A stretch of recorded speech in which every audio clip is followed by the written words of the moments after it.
Hi everybody, Doug Davis with Cowtown, standing here with Nick Miller today. Nick's from Sullivan, Missouri. He's been on Cowtown Pro staff for a lot of years now.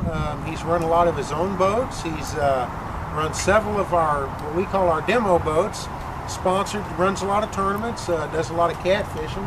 In fact, Nick caught one of the biggest blue catfish ever caught in the state of Missouri at 116 pounds out of a Legend SS boat. But what we're going to talk about today is Evinrude from the factory sent us about 4 models of test engines. They're the first engines in over 20 years Evinrude has built with a factory jet pump on them. Since we sell more of their outboard jet pumps than anybody else, they sent us these 4 engines to test. Of course, had to hit our first #1 guy here with the first test engine, Nick Miller. Nick, how'd it do? I was really surprised at how well it got up on plane, how quick it did.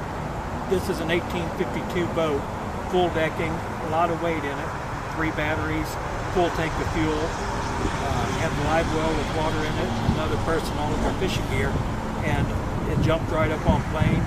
Smooth riding, great fuel economy, mid-30s going up and down river, and I was just real happy with it for the size. Good. First one out of the box seems to work fantastic. We got a couple, 3 more motors we're going to test here. Anyway, we'll show you a little bit about this jet pump while you're here. Okay, everybody, since we're on the conversation of jet pumps, we're going to show a little bit about a jet pump today. Now, typically what we've had to do when we get our engines from Evinrude, they have a prop on them or a lower unit. We've had to remove the lower unit, sell the lower unit, purchase a jet pump to install on the engine. Now, coming on them from the factory is very convenient for us.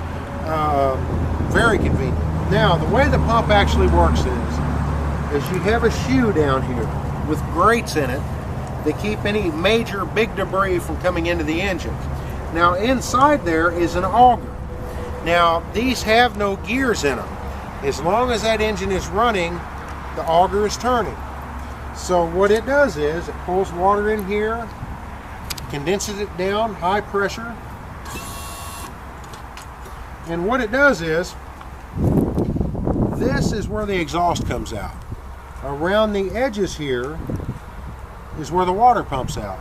So we're pumping water out here, exhaust coming out the center. Now this right here that you just seen Nick flip down is called a thrust reverser. Now right now it is in forward. You can see we're pumping all the water to propel the boat forward. Go ahead and reverse it, Nick, please.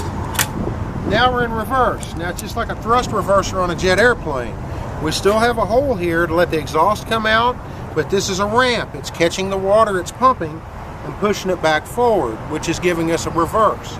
So all we're doing is changing the direction of the water here. They're really pretty simple.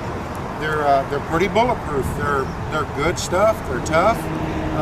With the engine trimmed down, that shoe sits roughly flush with the bottom of the boat. And that way, basically, if the boat will run across the top of it, so will the motor. A lot of jet boats, if they're set up correctly, are very capable of running in 2 to 4 inches of water. This one should be no exception whatsoever.